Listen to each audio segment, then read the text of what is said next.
Sans plus tarder, on va prendre notre Bible. Tu vas prendre ta Bible. 1 Samuel 7. Et puis tu lis, on va prendre aussi Matthieu 17, verset 20. Gloire à Jésus. Tu vas faire la lecture. On se lève, on va lire la parole. Merci Jésus. Je vais commencer. 1, 2, 3. Les gens de Kirjat-Jira vinrent et firent monter l'arche de l'Éternel. Il la conduisit dans la maison d'Abinadab sur la colline et il consacrait son fils Éléazar pour garder l'arche de l'Éternel. Il s'était passé bien du temps depuis le jour où l'arche avait été déposée à Kirjat-Jearim. 20 années s'étaient écoulées. Alors toute la maison d'Israël poussa des gémissements vers l'Éternel. Samuel dit à toute la maison d'Israël: si c'est de tout votre cœur que vous revenez à l'Éternel, ôtez du milieu de vous les dieux étrangers et les astatés. Dirigez vos cœurs vers l'Éternel et servez-le lui seul, et il vous délivrera de la main des Philistins. Et les enfants d'Israël ôtèrent du milieu d'eux les Baals et les Astatés, et ils servirent l'Éternel seul. Samuel dit: assemblez-vous, tout Israël, à Mithpa, et je prierai l'Éternel pour vous. Et ils s'assemblaient à Mithpa, ils puisaient de l'eau et la répandirent devant l'Éternel, et ils jeûnèrent ce jour-là en disant: nous avons péché contre l'Éternel. Samuel jugea les enfants d'Israël à Mithpa. Les Philistins apprirent que les enfants d'Israël s'étaient assemblés à Mithpa. Et les princes des Philistins montaient contre Israël. À cette nouvelle, les enfants d'Israël eurent peur des Philistins. Et il dit à Samuel: ne cesse point de prier pour nous à l'Éternel, notre Dieu, afin qu'il nous sauve de la main des Philistins. Samuel prit un agneau de lait et l'offrit tout entier en holocauste à l'Éternel. Il cria à l'Éternel pour Israël, et l'Éternel l'exauça. Pendant que Samuel offrait l'holocauste, les Philistins s'approchèrent pour attaquer Israël. L'Éternel fit retentir en ce jour son tonnerre sur les Philistins et les mit en déroute. Il fut battu devant Israël. Amen.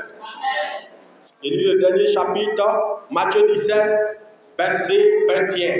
Mais cette sorte de démon ne sort que par la prière et par le jeûne. On peut s'asseoir. Amen. Voilà, j'ai fait une longue lecture parce que c'est là-bas que je vais tourner un peu dans le message et puis on va parler. Nous sommes toujours dans notre thème sur le jeûne. Voilà. On a parlé de comment jeûner. On a parlé de aller à notre niveau, toujours dans le thème du jeûne. On a parlé de pourquoi jeûner. Aujourd'hui, je vais parler de le jeûne, les démons et les sacrifices. Dis à ton voisin: le jeûne, les démons et les sacrifices. Amen. Je vais répéter encore quelque chose que j'ai répété la dernière fois et entrer dans le message. J'ai dit que le jeûne est une activité spirituelle. C'est quelque chose que Dieu a demandé à l'homme de faire. Le jeûne n'est pas quelque chose de diabolique, mais le jeûne c'est quelque chose de divin. Lorsqu'un homme ressent l'envie de jeûner, il doit jeûner parce que c'est poussé par l'esprit qu'on ressent l'envie de jeûner. Le jeûne, c'est quand on se prive de nourriture de manière volontaire pour pouvoir vaquer à la prière, pour pouvoir recourir à la prière et chercher Dieu. J'ai dit qu'on jeûne pour beaucoup de choses. On jeûne, oui, pour nos problèmes, mais ce n'est pas bon de jeûner seulement pour les problèmes. Parce que si tu jeûnes seulement quand tu as le problème, ça veut dire que le jour tout ira bien, tu ne vas plus jeûner. Or, si tu arrêtes de jeûner quand tout va bien, tu vas te mettre en danger toi-même spirituellement. Parce que lorsque le diable te regarde, il sait que tu as arrêté de jeûner parce que tu es dans la bénédiction. Certaines personnes arrêtent de jeûner lorsqu'ils voient la bénédiction. Certaines personnes arrêtent de jeûner lorsqu'ils voient la gloire de Dieu. Et ça, c'est très dangereux. Un enfant de Dieu doit toujours avoir l'esprit du jeûne. Ça veut dire que dans le mois, tu dois t'arranger à jeûner au moins 2-3 fois. Ou chaque semaine, jeûner au moins 1 fois. Oui, tu dois garder l'esprit du jeûne. Il y a un pharisien dans la Bible qui disait, lorsqu'il est allé prier au temple, il y avait un pécheur qui était là et il y avait un pharisien qui était là. Et le pharisien, lorsqu'il priait, disait, Seigneur, regarde-moi, moi je jeûne 2 fois par semaine. Il est en train de présenter ce qu'il faisait à Dieu dans la semaine. Ça, c'est très bon. Avoir un esprit de jeûne, c'est très bon. Mais se vanter dans le jeûne, ce n'est pas bon. Alléluia.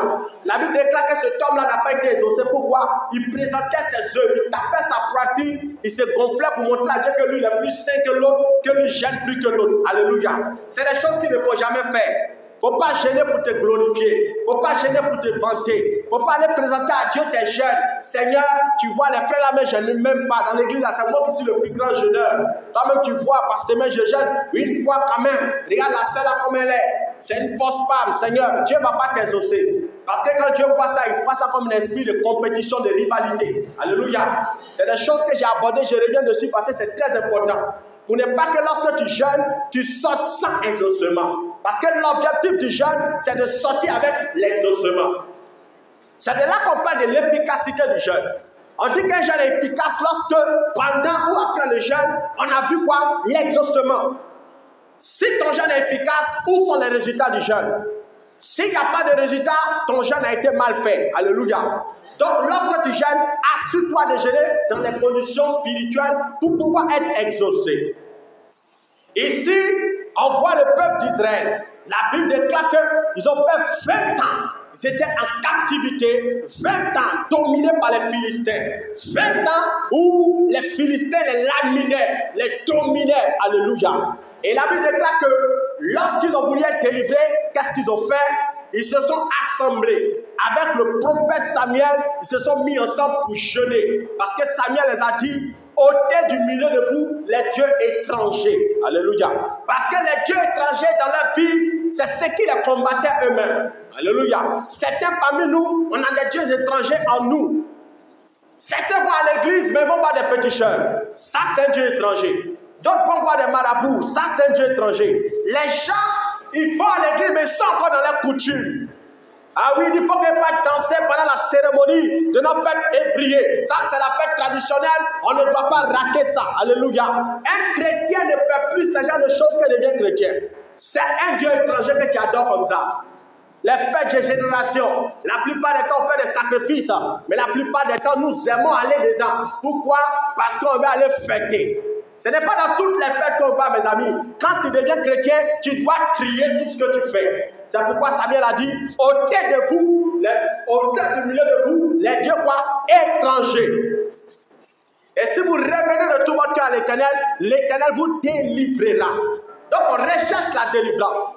Et le peuple a fait 20 ans dans la souffrance, 20 ans dominé, 20 ans assujetti. Ça fait combien d'années tu aspires à quelque chose que tu ne vois pas? Certains, ils aspirent au mariage, ça fait 10 ans, ils n'ont pas encore eu le mariage. D'autres, ça fait 5 ans. D'autres, ça fait 4 ans. La Bible dit, le peuple d'Israël, lorsqu'ils ont vu que ça faisait 20 ans, ils se sont mis à pousser des cris. Alléluia. Ils ont poussé des cris vers Dieu. Quand tu sens dans ta vie que depuis rien ne vient dans ta vie, rien ne va dans ta vie, tu dois jeûner, tu dois prier. Ils sont allés voir Samuel pour dire, on souffre, on est fatigué. Aide-nous à être délivrés. Samuel les a ordonné en même temps un moment de jeûne. Et c'est quand ils ont commencé à jeûner que les choses ont commencé à arriver dans leur vie. La Bible dit qu'ils avaient peur, ils étaient remplis de peur, ils étaient remplis d'inquiétude. Pourquoi? Ils étaient dominés. Et dans nos vies, mes frères et sœurs, il arrive que nous soyons remplis de peur, nous soyons remplis d'inquiétude par rapport à notre destinée, par rapport à notre avenir, par rapport à notre lendemain. Et le Seigneur nous demande de ne pas avoir peur, parce que la peur, c'est le contraire de la foi. C'est pourquoi lorsque tu jeûnes, la première des choses aussi que Dieu va chercher à redresser en toi, c'est ta foi. On jeûne aussi pour pouvoir enlever en nous la peur. La peur ne vient pas de Dieu, la peur c'est un esprit. Et un homme qui a peur ne peut pas prendre des décisions.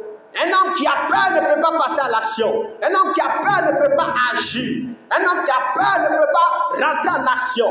Donc tu as besoin de jeûner pour pouvoir avoir la foi. Dans le chapitre de Matthieu 17 que j'ai lu là-bas, on parlait de cette sorte de démons ne sont que par la prière, par le jeûne. Mais avant ça, on dit que Jésus a dit race d'incrédules. Et ils ont posé la question à Jésus de savoir, mais pourquoi est-ce qu'on n'a pas pu chasser les démons? Il a dit, c'est à cause de votre incrédulité.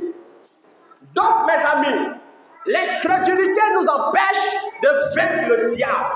L'incrédulité nous empêche de chasser les démons. L'incrédulité nous empêche de pouvoir arrêter les puissances des ténèbres.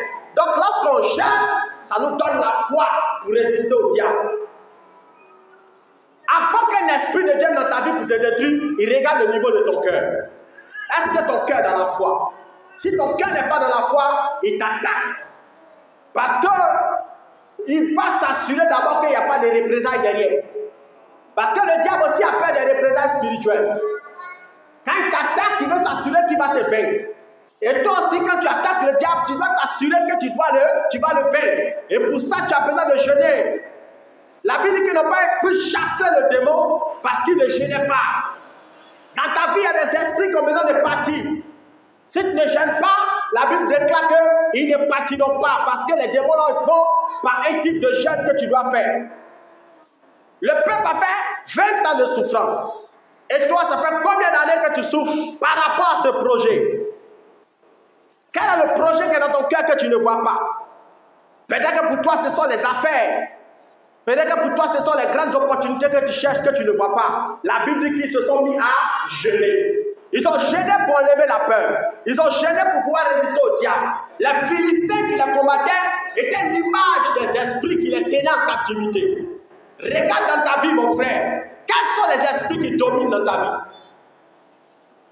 Regarde dans ta vie, mon frère. Quels sont les esprits qui dominent dans ta vie? Tu remarques que tu veux baisser financièrement, ça ne va pas. Tu veux aller à un autre niveau financier, ça ne va pas. Malgré tous tes efforts, malgré ton intelligence, malgré ta sagesse, ça ne bouge pas. Jeûne, mon ami. C'est quand tu jeûnes que Dieu te donne la sagesse et l'intelligence parfaite pour pouvoir réaliser le projet. La Bible déclare que la richesse n'appartient pas aux plus sages et la course aux plus rapides. Mais tout dépend des temps et des circonstances que Dieu crée.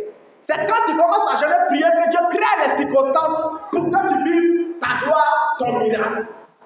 Et le peuple d'Israël ici, après avoir vu le jeûner, la Bible déclare que les Philistins sont venus vers eux pour venir les attaquer. Il faut savoir, mon ami, que quand tu jeûnes, le diable va se lever. Satan sait que tu veux entrer dans une autre dimension de ta vie, il va se lever. Le diable sait que tu veux entrer dans ton mariage, il va se lever. Le diable sait que tu veux que Dieu change ta condition de vie, il va se lever. Mais ce n'est pas parce qu'il se lève que tu auras peur.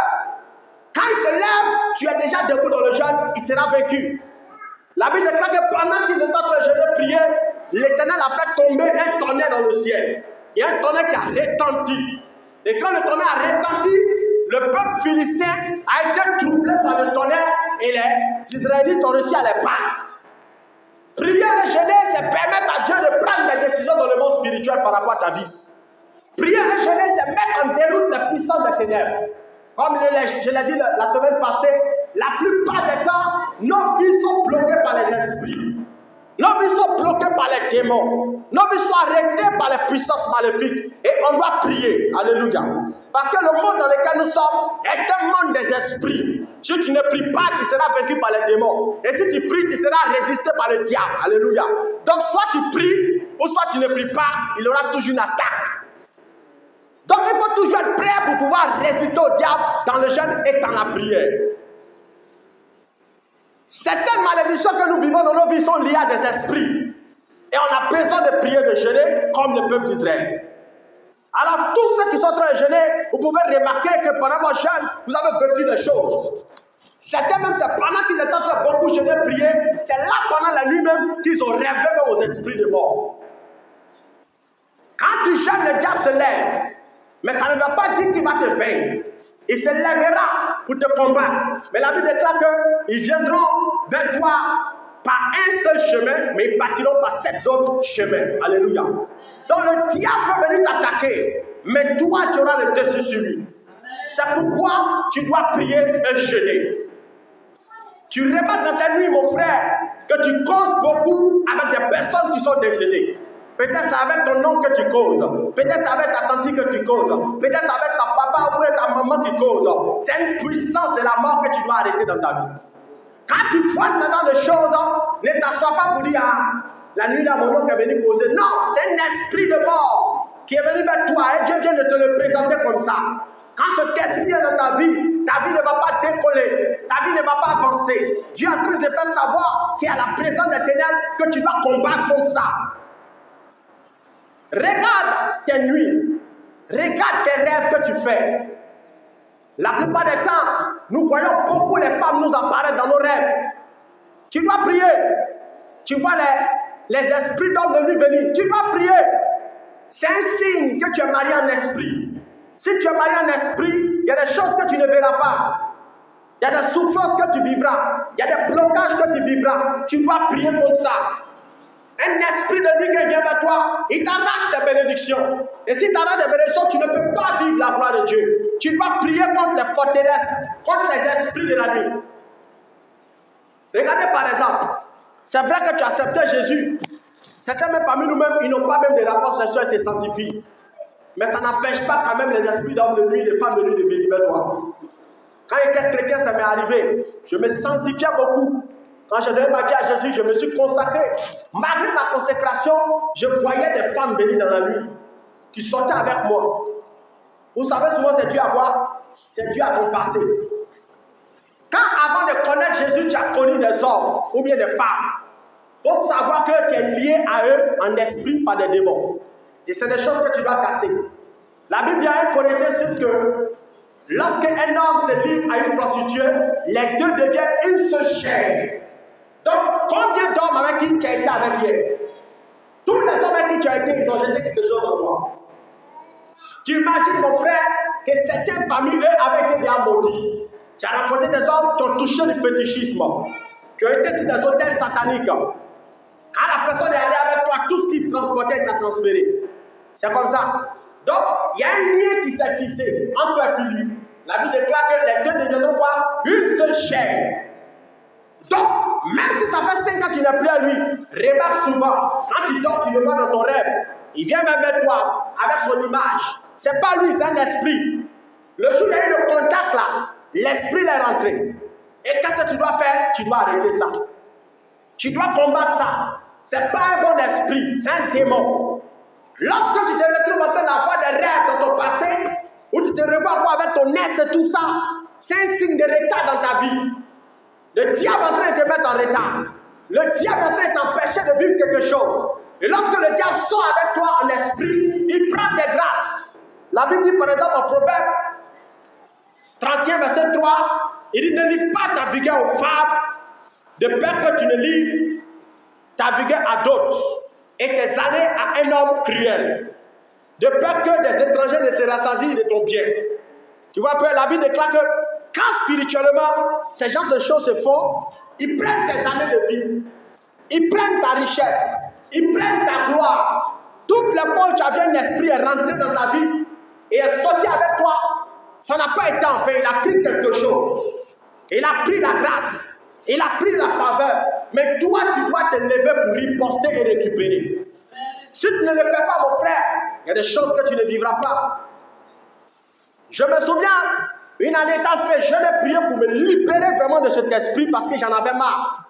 Comment se fait-il que moi, en tant que chrétien, je me sanctifie, mais dans mes nuits, je vis des rapports. C'est pas normal.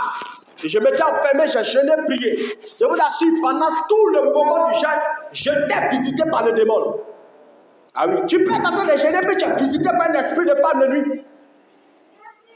Ça ne veut pas dire que tu dois abandonner. Certains m'ont dit non, c'est depuis qu'il a commencé à gêner, mais l'esprit se manifeste fortement. Oui, c'est normal. Parce qu'à tout moment, vous êtes dans la guerre. Tu es en train de donner un coup de poing. Je suis en train de donner un coup de poing. Parce que dans un palabre là, chacun donne un coup de poing à son ami. C'est le plus fort qui renverse l'autre. Et toi, tu es le plus fort parce que tu as reçu l'Esprit de Dieu. Donc, tu dois prier pendant ce moment de jeûne de manière farouche, de manière fâchée, spirituellement, pour pouvoir te dénouer de cet esprit. Si cet esprit reste dans ta vie, il y a des choses que tu ne vas pas vivre. La Bible déclare qu'il prend tes années de vie, il prend tes richesses, il prend tes grâces. Tu as la porte d'une bénédiction et tu rates la bénédiction. À la porte d'un exaucement et tu rates l'exaucement. Pourquoi? Parce que pendant la nuit, l'esprit a senti que dans cette période, tu allais vivre des bénédictions. Dieu doit t'arrêter. Alléluia. Donc tu dois prier. Séparer les enfants. Tu dois prier. La Bible déclare Jean 10, verset 10. Le voleur ne vient que pour voler, égorger et détruire. Satan a un seul objectif, de voler. Quand il n'arrive pas à te voler, il cherche à te détruire. Quand il n'arrive pas à te détruire, il doit te tuer. Donc toi, tu dois toujours être en mode prière et jeûne pour arrêter le diable. Parce que tu ne sais pas quand est-ce que le diable va se lever contre toi. Parce que dans le monde spirituel, il y a des réunions contre toi, mais tu n'es pas au courant. Tu n'as pas l'information parce que tu n'es pas Dieu. Parce que tu n'as pas les yeux de Dieu. Dieu voit tout en tout moment, en tout instant, mais toi, tu ne vois pas. Donc, comme tu ne vois pas, tu dois dénoncer le diable en jeûnant et en priant, au cas où il se manifeste. Si tu n'es pas un homme déjà de prière, le jour où le diable va se lever, va te surprendre. La Bible déclare que le diable rôde comme un lion rugissant, cherchant qui dévorer. Donc si toi tu baisses la garde, tu commences à te comporter comme un homme normal, tu vas vivre des attaques, des blocages. Donc jeûner te prépare à combattre l'ennemi qui se prépare à venir. Jésus a reproché cela à ses disciples. Vous n'avez pas pu chasser parce que vous ne jeûnez pas. Donc quand est-ce que tu vas rencontrer le diable? Quand est-ce que tu vas rencontrer l'esprit de mort? Quand est-ce que tu vas rencontrer un sorcier? Ah oui? Tu peux rencontrer un sorcier, mon ami. Tu commences une activité et puis tu rencontres un ami sorcier, une camarade sorcière qui commence à t'attaquer, tu ne sais pas. Mais quand tu jeûnes beaucoup, ça te permet de riposter le jour où l'ennemi commence à se présenter. Ça te donne la force spirituelle pour résister à l'ennemi. Alléluia. Donc tu dois prier. Le peuple a jeûné. Le peuple a prié et la Bible déclare que Dieu a glorifié son nom et le peuple a été libéré. Le jeûne apporte la délivrance, mes amis. Mais remarquez bien, la Bible déclare qu'ils sont allés vers qui? Vers Samuel. Pour dire, Samuel, aide-nous, prie pour nous, afin qu'on soit délivrés. La plupart des temps, on a un problème, nous les chrétiens. On attend d'abord que le pasteur nous révèle d'abord nos problèmes avant d'aller voir le pasteur. Quand tu souffres, n'attends pas que le pasteur voie avant d'aller le voir. Va le voir. La Bible dit que quand il souffrait, soit allé le voir. Et il les a montré le chemin par lequel il pouvait passer pour être libéré. Quand ça ne va pas, approche-toi d'un homme de Dieu. Explique-lui ta situation. Dis-lui ce que tu vis. S'il y a lieu de te mettre dans une délivrance, il te mettra dans une délivrance. Mais si tu as su que tu conserves en toi tes esprits, tu vas souffrir. Hein? Il y a le témoignage d'une dame comme ça. La dame, elle était beaucoup visitée par les esprits de nuit. Et l'esprit de nuit qui venait, c'était l'image de son papa qu'elle voyait à chaque fois. Et elle avait honte d'expliquer ça à l'homme de Dieu. Parce qu'elle trouvait que bon, c'était pas trop bon, trop joli à voir, d'aller dire non que pendant la nuit, je vois mon papa venir vers moi. Elle est restée dedans. Et quand elle dort avec son mari, au milieu de la nuit, souvent son mari se retrouve par terre. Il ne sait pas comment il a fait, mais il est par terre. Souvent, il se réveille, tout son corps est blessé. Il ne sait pas comment il a fait, mais il souffrait spirituellement. Parce qu'un esprit de nuit dans ta vie, c'est un esprit très démoniaque, très dangereux. Il ne faut pas voir ça l'amusement. Il faut chercher à te libérer de ça. Si tu le gardes, il va détruire ton foyer. Et cette dame-là, comme elle n'a jamais cherché à vouloir traiter le problème, un jour son mari a fait un accident de voiture, il est mort. C'est comme ça. Ce démon-là, quand il est dans ta vie, il envoie la mort. Il envoie les problèmes, il envoie l'échec. Quand tu découvres ça, lève-toi dans la prière. Raconte quelqu'un qui va t'aider dans la prière. Ça va débloquer ta situation. Si tu restes dans ta position, tu vas vivre l'échec et l'échec. C'est pourquoi, mes amis, on doit rencontrer Dieu dans le jeûne et dans la prière. J'ai dit qu'on jeûne pour beaucoup de choses. Mais aujourd'hui, je parle de ce genre de choses parce que la plupart des temps, ce sont ces gens comme ça qui nous combattent. Toi, tu connais ton identité spirituelle parce que tu sais d'où tu viens, d'où tu es né. Tu as remarqué que dans ta famille, on adore beaucoup les autres. On adore des arts, on adore des fétiches. On fait des pratiques. Mais ma soeur, tu ne peux pas avoir la même vie que quelqu'un qui ne prie pas. Tu dois prier sérieusement. Parce que toutes les fois où on fait les sacrifices là-bas, on fait ça au nom de la famille. Et quand on fait ça au nom de la famille, que tu ne veuilles ou pas, si ton papa a encore envie qu'il fait des sacrifices par exemple, mais forcément il va dire à Génie, bénis mes enfants, et puis il va citer ton nom dedans. Et quand il cite ton nom, qu'est-ce qui se passe? Les esprits aussi viennent vers toi. Donc qu'est-ce que tu fais? Tu dois toujours être en mode prière. Ta prière te permet d'être préservé des adorations de famille. Ta prière te permet d'être préservé des attaques démoniaques. Parce que les esprits là, ne te reconnaissent plus dans leur fichier. Ben, tu es devenu chrétien. Mais ils vont chercher à exercer un droit sur toi. Mais pour ça, tu dois prier. La prière contre les démons, c'est toute la vie. Les gens qui croient que le combat spirituel, c'est pendant un temps vous vous trompez. On va arrêter de prier le jour où on va mourir. Tu vas arrêter de jeûner le jour où tu seras mort. Tant que tu n'es pas mort, le combat, tu es toujours dans le combat. Parce que le diable peut se lever à tout moment. Quand vous lisez l'histoire, par exemple, d'un homme comme Daniel, la Bible nous fait savoir que Dieu a élevé Daniel. Il est devenu comment? Premier ministre auprès de Nabuchodonosor. Mais ce Daniel, à la Bible, quand tu lis son histoire, tu vois Daniel jeûner beaucoup. Il jeûne beaucoup. Et à un moment arrivé, il a jeûné pour tout le peuple d'Israël. Et pendant qu'il jeûnait, la Bible dit qu'il y a un esprit qui était dans le ciel qui bloquait le peuple d'Israël. C'était un démon. On l'appelait le roi de Perse. Le roi de Perse empêchait le peuple d'Israël d'être délivré à cette époque. Parce qu'ils étaient partis en déportation. Ils étaient comme des esclaves quelque part. Ils n'étaient pas libres de tous leurs mouvements. Ils étaient contrôlés spirituellement. Et ils souffraient. Mais la Bible déclare que Daniel, pendant 21 jours, était en train de jeûner et prier. Il priait et jeûnait. Mais pendant 21 jours, il n'a vu aucune manifestation. Et c'est au 21e jour que la Bible déclare qu'un ange de Dieu est descendu vers Daniel et lui a dit, depuis le premier jour que tu as décidé en ton cœur de jeûner et prier là, Dieu avait déjà parlé. Mais le problème, je n'ai pas pu descendre. Parce que pendant les 21 jours, l'esprit qu'on appelle le roi de Perse là, il m'avait arrêté. Donc imagine, Dieu a relâché un ange pour vouloir te bénir. Pour vouloir te faire entrer dans ton mariage, dans ton travail, dans ta promotion. Mais la Bible déclare que pendant 21 jours, Daniel jeûnait. Et l'ange qui devait venir le bénir était bloqué dans le monde spirituel. Donc pour toi qui n'aimes pas jeûner, il y a des choses que tu ne vivras pas. Parce que si un ange a pu être arrêté par des démons, ce n'est pas ta petite prière là qui ne peut pas arrêter si tu ne pries pas. Daniel voulait vivre la délivrance de son peuple. Il a fait 21 jours sans manger. 21 jours sans manger de fruits. 21 jours sans manger foutu et placali. En train de prier, juste pour avoir une délivrance. Qu'est-ce que tu attends de la part de Dieu? Dieu n'est pas un magicien, ma soeur. Dieu n'est pas un magicien, mon frère. Dieu, il bénit ceux qui le cherchent.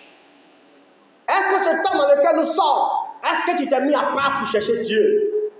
Est-ce que tu t'es agenouillé devant Dieu pour chercher Dieu? Si tu ne le fais pas, mon frère, il y a des choses que tu ne vivras pas.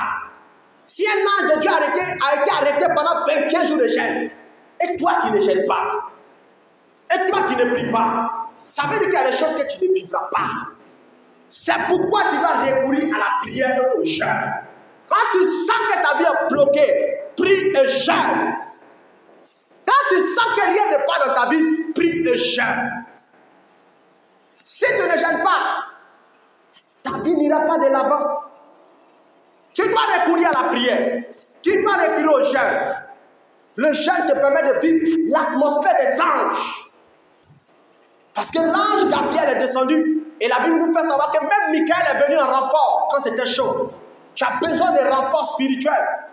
La plupart du temps, on court seulement après les pasteurs, on court seulement après les prophètes. Prophète, pardon, il faut voir dans ma vie. Pasteur, je ne comprends pas pourquoi ma vie ne va pas. C'est bon d'aller voir un prophète, mais c'est encore bien de prier toi-même. Je dis ça toujours dans toutes mes prédications. Un prophète n'a pas la solution à tous tes problèmes. Pourquoi? Parce qu'il n'est pas Dieu. Il n'est pas le Saint-Esprit. Tu dois toi-même aller chercher Dieu. Parfois pour tes problèmes. Souvent même tu gênes 3 jours, ça ne passe pas. Tu dois augmenter. Tu passes à 6 jours, ça ne débloque pas. 7 jours, tu montes, tu fais beaucoup de jours de jeûne. Moi, pour être délivré de cet esprit de femme de lui qui m'a beaucoup fatigué, il m'a fallu vraiment chercher Dieu. J'ai fait des moments très longs de jeûne. Parce que je savais que c'est ce qui était dans ma famille. Moi, dans ma famille, je sais ça. Par exemple, mon papa, chez eux, il y a de l'eau. Chez ma maman, il y a de l'eau. Il y a des adorations là-bas. Et tu vois, dans ma famille, les filles se prostituent facilement. Les hommes deviennent des vauriens, des va-nu-pieds. Des hommes qui ne vont pas de l'avant. J'ai refusé que ces choses-là viennent sur ma vie. Et j'avais remarqué en esprit que c'était vraiment l'esprit des hommes qui dominait chez moi. Parce qu'un jour, Dieu m'a donné une vision. J'ai vu des petits poissons rassemblés qui formaient une femme. Beaucoup de petits poissons rassemblés qui formaient une femme qui était dans notre cour. Elle avait une puissance, elle dégageait une puissance. Et je me voyais en train de courir pour sortir de la cour. Donc il fallait que je jeûne, je prie pour sortir sur cette emprise. Quand tu remarques ce que tu vis, prie comme ça. N'attends pas un prophète, prie comme ça. C'est toi qui souffres. C'est toi qui es dans le besoin. C'est toi qui as besoin d'être libéré. Chacun de nous doit mener notre combat dans le secret. Quel est le combat que tu mènes par rapport à ta vie? Tu dois prier, jeûner. Aujourd'hui, les gens savent que le jeûne produit, mais ils ne jeûnent pas. Les gens savent que le jeûne est bon, ils ne jeûnent pas. Ils savent que le jeûne délivre, ils ne jeûnent pas. Ils attendent un miracle de la part de Dieu. Dieu ne fait rien au hasard. Il fait ce que tu demandes. Demandez, il vous sera donné. À quel moment tu as demandé? À quel moment tu as demandé à Dieu? Dieu veut te voir à genoux. Il veut te voir incliné devant lui. Il veut te voir prier.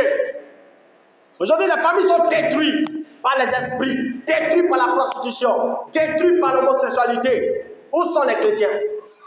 Tu dois prier aussi dans le jeûne, la prière pour ta famille. Il y a un homme de Dieu qui est devenu homme de Dieu, mais avant c'était un grand féticheur. Un grand pratiquant de fétiche.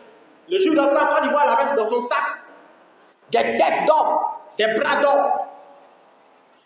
Il a aveuglé les policiers pour ne pas qu'on fouille dans son sac. Il est rentré en Côte d'Ivoire. Il a travaillé pour des ministres. Il a fait des sacrifices pour certains ministres. Il dit, les riches que vous voyez, ces ministres-là, la plupart des temps, c'est des pauvres, des malheureux en esprit. Parce qu'il les a fait faire des trucs que lui-même il regrette. Mais cet homme-là, c'était un grand féticheur. Il avait 5 autres amis féticheurs. Et il y avait sa petite soeur qui voulait qu'il se convertisse. Et qu'est-ce que sa petite soeur faisait? Elle s'enfermait 40 jours de jeûne pour prier pour la délivrance de son frère. Parce qu'elle voulait qu'il soit libéré du fétichisme dans lequel il était. Et à chaque fois qu'elle finissait 40 jours de jeûne, qu'elle partait le voir, il suffit seulement qu'elle rentre dans la maison du féticheur, qui est son grand frère, qu'elle le salue. Lui-même, il rend le témoignage pour dire que tous ces fétiches se déconnectent. Il les invoque, il ne les voit plus.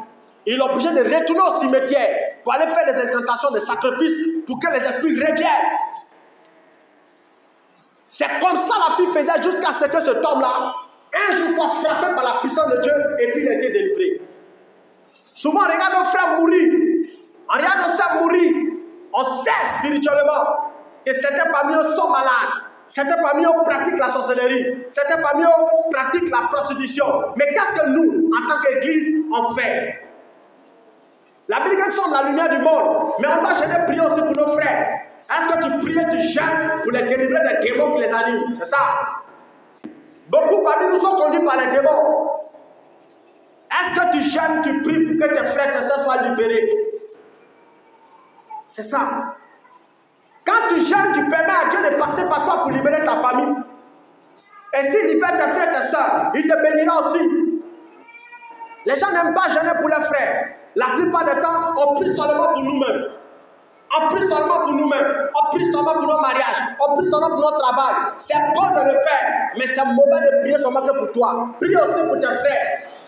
Daniel s'est enfermé 21 jours pour prier pour les autres, pour prier pour ses soeurs, pour prier pour ses frères qui étaient enfermés. Tu dois te mettre à part pour chercher Dieu.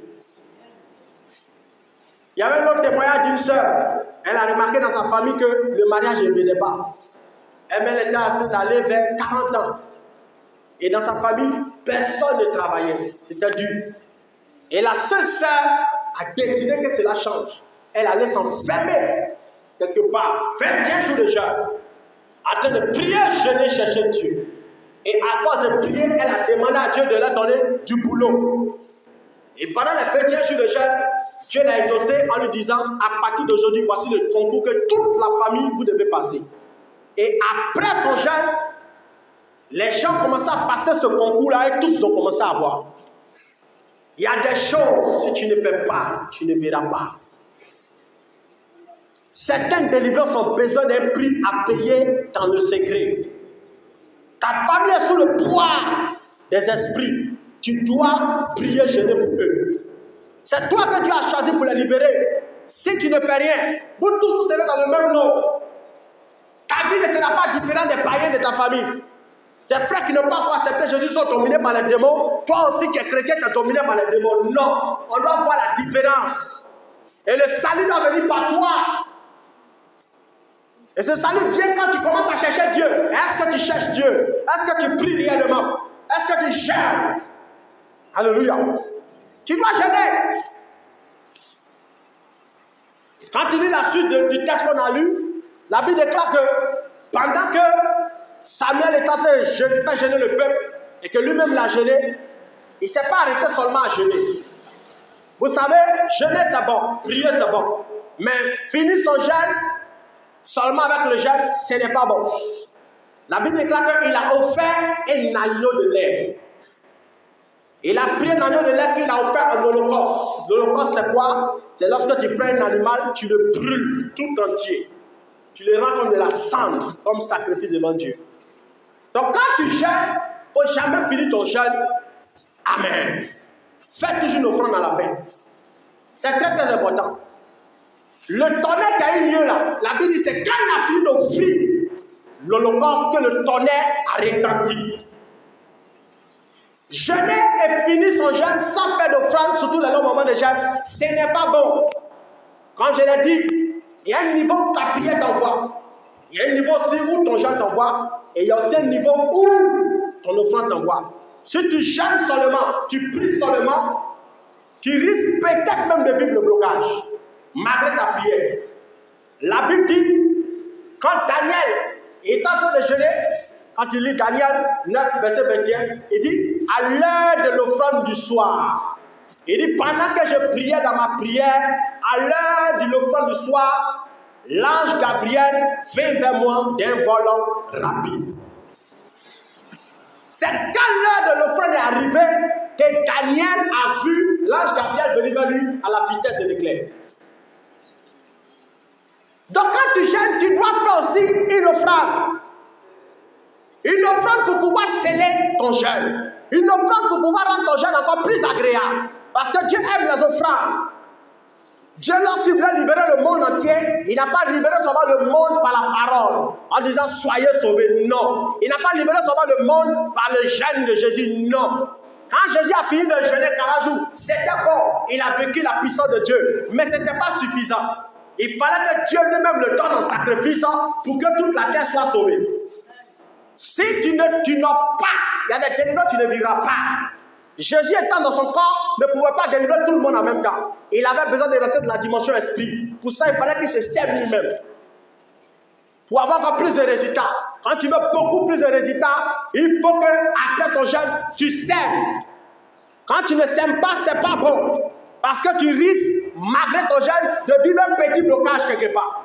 Or, toi, tu veux la délivrance totale, il faut que tu apportes une offrande. Et l'offrande, c'est une offrande de ton choix. L'offrande pousse Dieu à prendre des décisions envers toi. Oui. Lorsque Dieu voulait jurer envers Abraham, Dieu a passé son temps en train de prophétiser à Abraham. Je t'élèverai, je te bénirai, je ferai de toi une grande nation. Les nations de la terre seront bénies en toi. Mais Dieu n'a jamais accompli ça envers Abraham. Le jour où il a accompli ça, c'est quand Abraham a décidé de donner Isaac. C'est quand il a donné Isaac que le cœur de Dieu était touché. Dieu a dit, je jure par moi-même. Et ce qu'il était dit va arriver. Et aujourd'hui, on voit Abraham est l'un des prophètes les plus connus de la terre. Là, il faut. C'est ça. Même les musulmans se reconnaissent en Abraham. Les chrétiens se reconnaissent en Abraham. Pourquoi? C'est le sacrifice qu'il a fait. C'est un homme qui priait, mais la prière seule n'a pas délivré. La prière n'a pas pu accomplir toutes ses prophéties. Il fallait qu'il offre à Dieu. Quand tu jeûnes, tu pries, sacrifie à Dieu. C'est très mauvais de finir un jeûne sans sacrifier. C'est très très mauvais. C'est une mauvaise habitude. Je me souviens dans le temps passé. Moi, en fait, j'ai connu vraiment la puissance des ténèbres. Parce qu'avant d'être chrétien, j'ai pratiqué le fétichisme pendant beaucoup d'années. Pendant beaucoup d'années. J'ai même voyagé, j'ai allé même au Burkina pour avoir la puissance, pour pouvoir avoir l'argent. Et j'étais millionnaire. Parce que je n'avais pas peur. Moi, je connais le diable. J'ai déjà vu Satan, mais qui a déjà vu Satan ici? Moi, j'ai déjà vu le diable. Je ne suis pas en train de vous raconter des bêtises. Je voyageais pour aller au Burkina pour prendre les fétiches pour venir. Moi, je voyais jeune homme, mais il n'a jamais eu peur.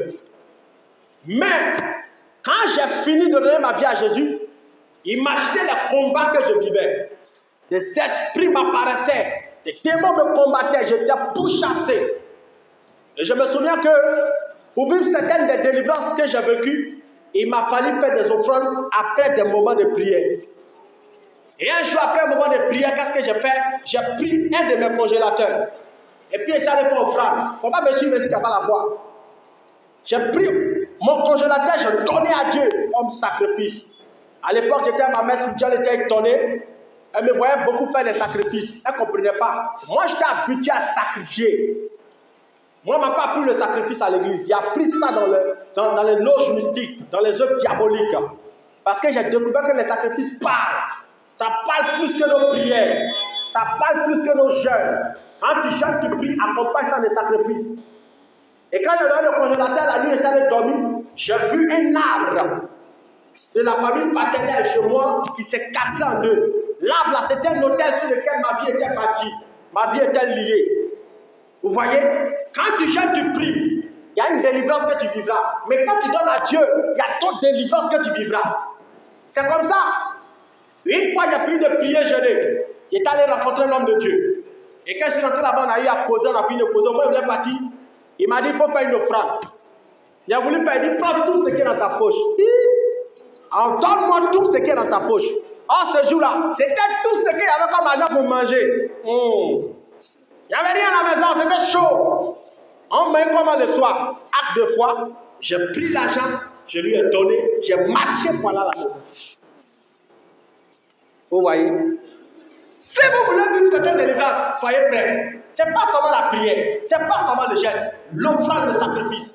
Et la nuit que j'allais dormir, vous savez ce qu'il y a vu? Je me suis retrouvé dans les profondeurs de la mer, quelque part là-bas, très dans les parfums même de l'eau, je ne sais pas où, hein, mais il faisait froid. J'ai ressenti ce froid. Et le Seigneur est descendu dans l'eau là, il m'a fait sortir.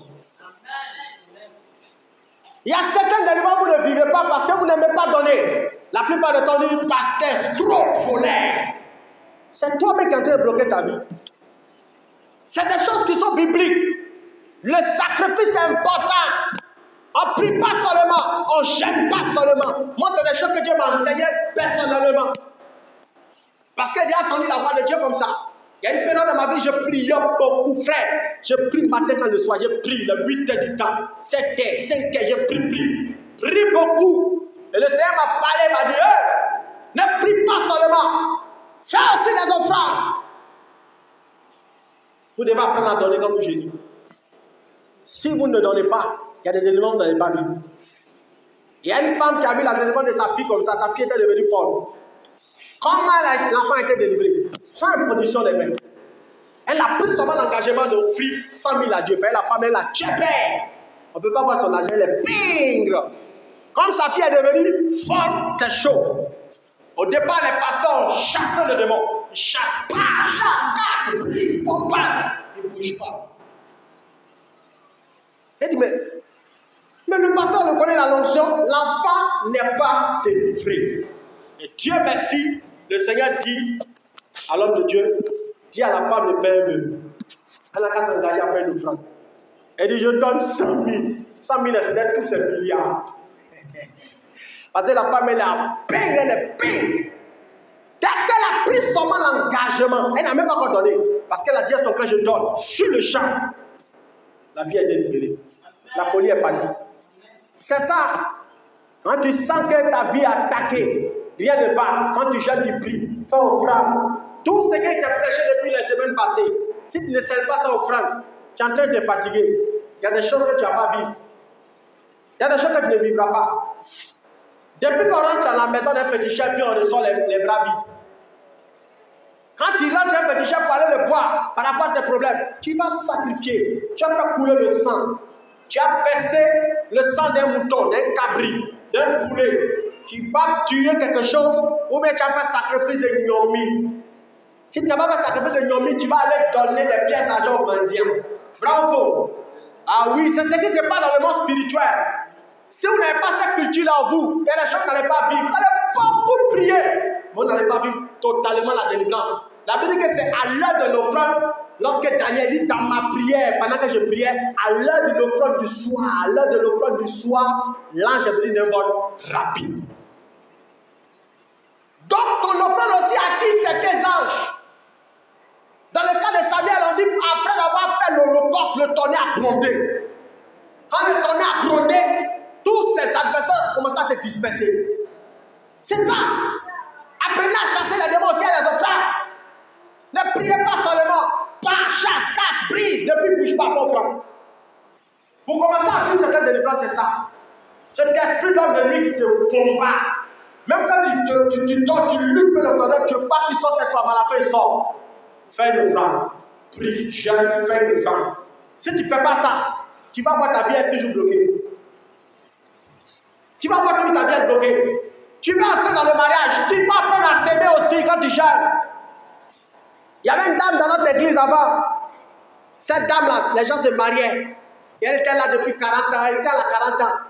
Elle dit donc, les frères Maurice, on ne me fait pas. Il n'y a pas de garçon. Personne ne vient. Je ne comprends pas. Je ne sais pas ce qu'il veut faire. Moi, je suis fatigué. Et la femme, elle cherchait Dieu. Mais la dame, c'était une grande sacrifieuse. Le lit où le pasteur dort, c'est elle qui a fait le sacrifice de ça. Elle allait payer un lit pour donner au pasteur. Ah oui, il y a des gens qui sont fous dans les offrandes. La chair qui coûtait, je ne sais pas combien de lits, elle l'a payé en sacrifice. Quand Dieu a décidé de la visiter là, il y avait un monsieur au milieu de nous dans l'église qui traversait les moments difficiles. Dieu lui a ouvert une porte à la primature. Il est rentré à la primature au milieu des ministres, tout ça. Et dès qu'il a eu son travail net, il dit lui veut marier la sœur. C'est comme ça la sœur qui souffrait depuis 40 ans, il n'y avait pas. Elle s'est mariée avec un boss. Provoquez Dieu, mes amis. Applique pas seulement, j'aime pas seulement, pas savoir de provoquer Dieu. Quand tu commences à faire des folies dans le secret, Dieu se lève pour toi. C'est pourquoi vous êtes les Nigériens. Ah, ils sont bénis, hein. Il y a un Nigérien, il a croisé un jour mon pasteur qui dit en Côte d'Ivoire, les gens sont avares. Ils ne connaissent pas le sacrifice, ils ne connaissent pas sacrifier. Donc, le ciel est loin comme ça sur la tête. Au Nigeria, le ciel est sur notre tête comme ça, comme le plafond. Parce que nous, on sacrifie beaucoup. On sacrifie beaucoup. Je me souviens que mon pasteur, ce jour, était allé payer les appareils. Qu'est-ce qu'il a fait? Il a fait tomber. Et il faut tout ça dans le pasteur. Le gars ne veut pas lui donner. Moi, toi, tu es pasteur. Moi, je ne vais pas semer. Pour que mes activités prospèrent. C'est ça. Il n'a pas regardé, il a semé dans la vie du gars. Et tu as remarqué les Nigériens au Nigeria, ils font des sacrifices violents. Le pasteur a la voiture, mais sans une voiture, on peut lui donner. Il chaque fois. C'est pas vrai.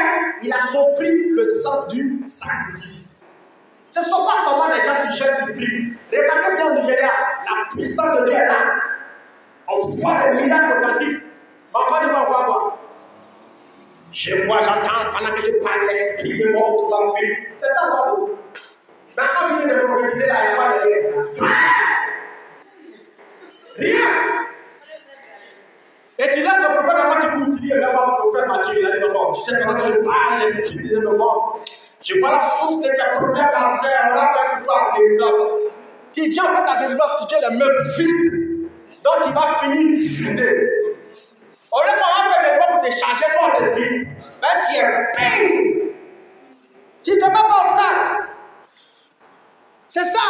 La Bible dit qu'il ne rentrera pas dans la maison de Dieu les mains vides. Nous, on vient en jeûne, on prie. 40 jours, Seigneur, donne-moi. Seigneur, donne-moi. Non. Quand tu donnes à Dieu, voilà ce que Dieu fait. Dieu ne couvre pas l'argent. Tu donnes comme ça, lui prend. Et la main de Dieu est toujours tendue comme ça. Et il est lui en haut. Quand tu lui donnes, la baisse seulement sa main, il prend. Quand il prend, il remet sa position. Il met sa main encore en haut. Donc c'est quand tu donnes là, il multiplie pour te donner. Tu donnes, il multiplie pour te donner. Tu donnes, il multiplie pour te donner. Tu n'aimes pas donner, il multiplie quoi? 0 fois 1000. 0 fois 200 000. Tu ne donnes pas. Donc tu jettes un cadeau. Seigneur, donne-moi, donne-moi. Mon petit, je ne veux pas seulement ton estomac vide, donne-moi les sous. C'est difficile de donner son argent. C'est très facile de donner son estomac vide à Dieu. Ah oui, très facile de gêner. Très difficile de donner son argent. Ah oui, oui, oui. Très facile de gêner, très difficile de donner son argent. Je suis souvent comme ça. Dieu me demande de lui faire une offrande de 30 000. Hey! Et c'est exactement ce que j'ai fait pour avoir ça. Ça là, j'ai trop souffert. Seigneur, je suis désolé. Pardonne-moi, prends seulement mon estomac. Laisse ça. Apprends à donner. C'est pourquoi on ne peut pas se comparer aux gens qui pratiquent le fétichisme. C'est pas possible. Moi, quand je pratiquais le fétichisme, mes amis, tous mes amis étaient au-dessus de tout. Ils me demandaient comment tu fais. Ils disent, si vous êtes prêt à mourir, il n'y a pas de problème. Et puis il y avait un slogan, Abraham Monta n'a pas peur de couteau. Oui, un cadeau qui est déjà mort, il n'a plus peur de couteau. Mais moi, il a pas dit leur diable. Et puis avoir peur du diable, pourquoi? Tout ce qu'il me dit, je fais. La seule chose qu'il me demandait qu'il ne faisait pas, c'était donne-moi quelqu'un. Je dis, donc pas ça. Tu veux prendre quelqu'un? Prends-moi. On me dit là, prends-moi, pas de problème. C'est tout. On n'est pas prêt pour donner, puis on dit, ah Seigneur, il y a les païens, il y a les païens. Hé, tu te compares aux païens. Ils n'ont pas peur de sacrifier leur propre enfant, les rendre toqués. Ils n'ont pas peur. Oui, ils n'ont pas peur. La soeur s'envoie le petit chien prend tous les contenus des païens dans la maison, tout. Juste pour avoir une bénédiction. Toi, tu fais quoi? Rien. Et puis tu commences à citer les païens, Seigneur, tu es injuste. Regarde les païens qui ne t'adorent pas là. Et tu les bénis. Ma fille, tais-toi, ferme ta bouche. Ferme ta bouche. Tu connais les sacrifices qu'ils font dans le secret? Des gars même qui acceptent de perdre une partie de leur corps pour avoir la richesse. Ils pensent son âme. Juste pour que toute la famille devienne grande. Tu as te comparer un gars comme ça. Toi, quand Dieu seulement dit, ma fille, fais une offrande de 10 000. 10 000. Là, le pasteur, c'est un voleur. Les pasteurs de maintenant, c'est des escrocs. C'est ça. Tu parles de nouvelles des pensées. Dans le royaume de Dieu, il n'y a pas que la prière. Il y a aussi l'offrande. Si vous ne savez pas donner, il y a des choses que vous n'allez pas vivre. Ton offrande doit parler plus fort. Ton offrande doit crier plus fort quand tu jeûnes. C'est pourquoi après le long moment de jeûne, aimer sacrifier. Le sacrifice de ton âme que tu donnes, c'est comme le sang que tu verses. Parce que tout à l'heure, si on disait qu'à l'église encore, tu as un mouton comme avant, tu allais partir pour le mouton. Tu allais partir pour le cabri, tu allais partir pour le poulet. Bravo. Donc, vois dans ta tête que c'est un truc comme ça que tu as fait. Et puis ton Dieu va te visiter. Mais si tu ne sais pas le faire, ta vie va toujours être bloquée. Tu vas penser que c'est les démons. Ce n'est pas les démons, c'est toi qui as un problème. C'est toi qui fais que les démons continuent de régner en toi. Apprenez à donner. Avant de me marier, avant de choisir ma femme, je travaille dans une entreprise. Il n'y a pas une folie. On me paye mon premier salaire, je prends, je donne. Imagine, tu as pu me travailler comme ça pendant 1 mois. Tu as galéré pendant au moins 3 ans. Et puis on vient de te payer, tu prends ton premier salaire, tu donnes à Dieu. La folie. Il t'explique ça, ton mari ou ta femme va dire, tu es trop bête. Je vous dis, à l'église là, les gens vous prennent pour des fous. Quand vous parlez, vous ne comprenez pas. Comment toi tu as su faire? Au lieu de prendre pour aller donner à ton papa, il va te bénir. Et puis après, il va te donner. Tu prends pour donner à ton pasteur. Tu es bête. Au lieu de dire que tu as donné à Dieu, il dit pas ça. C'est le pasteur qui te voit. Le pasteur vous êtes gros, vous êtes bête. Et puis, on me paye mon deuxième salaire. Moi, j'ai signé dans le sacrifice. J'ai commencé à sacrifier avant de devenir chrétien. Deuxième salaire. Tellement je veux que Dieu se manifeste. J'ai donné encore. Hein? Ça, c'est la folie maintenant. Hein? Et quand j'ai fait ça, vous savez ce qui s'est passé? J'ai vu le diable en esprit. Il a crié. Arrête ce que tu fais! Arrête ça! Ça le guérit. Et le troisième, ça va pas y diviser en deux. Ah, mon cher, tu travailles pour quoi alors? Mais quand on a pour investir, non, je veux que Dieu me bénisse. Et quand j'ai fait ça, Dieu m'a montré une grande valise. Moi, j'étais assis là, moi, il m'a dit, c'est milliardaire, même si elle est dans ma bouche. Oui, j'avais une grosse valise dans laquelle il y avait des milliards. Et Dieu m'a dit, c'est rien de donner là. C'est ce que j'ai vu. Donc je sais que dans ma destinée, il pleut, neige, je serai riche. Combattu, pas combattu, ça va se faire. Qu'est-ce que tu commences à s'aimer dès aujourd'hui pour ton domaine? Est-ce que tu as commencé à s'aimer? On dit c'est que l'homme aura semé, il récoltera. Qu'est-ce que toi tu sèmes pour préparer ton avenir? Tu n'as rien semé. Et tu dis Seigneur, donne-moi. Quand Dieu regarde dans ta banque spirituelle, il va regarder ta comme ça. Jacqueline, 0 francs. Et on te demande, tu demandes quoi? Tu dois apprendre à donner, mon ami. La culture de donner à Dieu, ça bénit. Quand tu donnes, tu reçois. Avant même qu'Abraham ait un enfant, il a fait quoi? On dit 3 anges passaient. L'Éternel était au milieu des anges. Il a senti que ceux-là ne sont pas normaux. Il a couru, il a tiré, venez.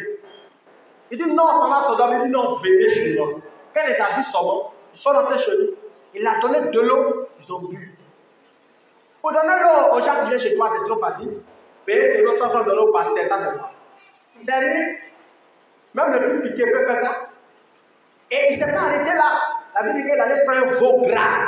Il est rentré quelque part là-bas dans son bétail. Il a pris les animaux, il les a égorgés. Il a versé le sang. Il a fait sacrifice à Dieu. Quand il a fini de faire ça, la Bible dit à l'autre que Dieu a dit, où est Sarah ta femme? Il est dans la cuisine. Il dit, l'année prochaine, à la même date, tu auras un enfant. À cause de quoi? Sacrifice.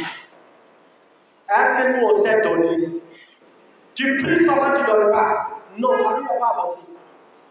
Il faut apprendre à donner, pousser Dieu à prendre des décisions. Quand tu donnes beaucoup, Dieu prend des décisions. Quand tu donnes beaucoup, Dieu prend des décisions. La Bible déclare en 2 Corinthiens, verset 6, celui qui donne beaucoup reçoit beaucoup. Celui qui donne peu reçoit peu. Celui qui ne donne rien reçoit rien. Donc, dans ton moment de jeûne, il ne faut pas fuir ton jeûne à sec. Non, j'ai fini de prier. Seigneur, merci de m'avoir exaucé. Non, viens s'aimer. Prends quelque chose que tu as, viens s'aimer. Quand tu as fait ça, Dieu va ouvrir le ciel sur ta tête. Et puis il va commencer à te visiter. Il va commencer à se souvenir de toi. Ah, il y a mon fils là qui a prié dans l'année 2023. Il faut que je le touche. Il faut que je change sa vie. J'ai vu pendant ce temps, elle a jeûné. Il m'a offert un billet. Il n'a pas l'habitude de me donner ça, mais depuis qu'il a entendu le prédicateur prêcher, il a envoyé. Il faut que Dieu se manifeste. C'est comme ça. Pour ceux qui agissent, hein, tu ne le fais pas, ne verrez rien. Quand on va chez le petit chat, on ne parle pas son main. Le petit chat ne parle pas. Quand il a fini de parler, il a dit, qu'est-ce que tu as? Lui-même souvent te pose le sacrifice. En fonction de ce que tu fais, tu dois offrir un cabri. Souvent même, on progresse même dans les sacrifices. On commence souvent par poulet.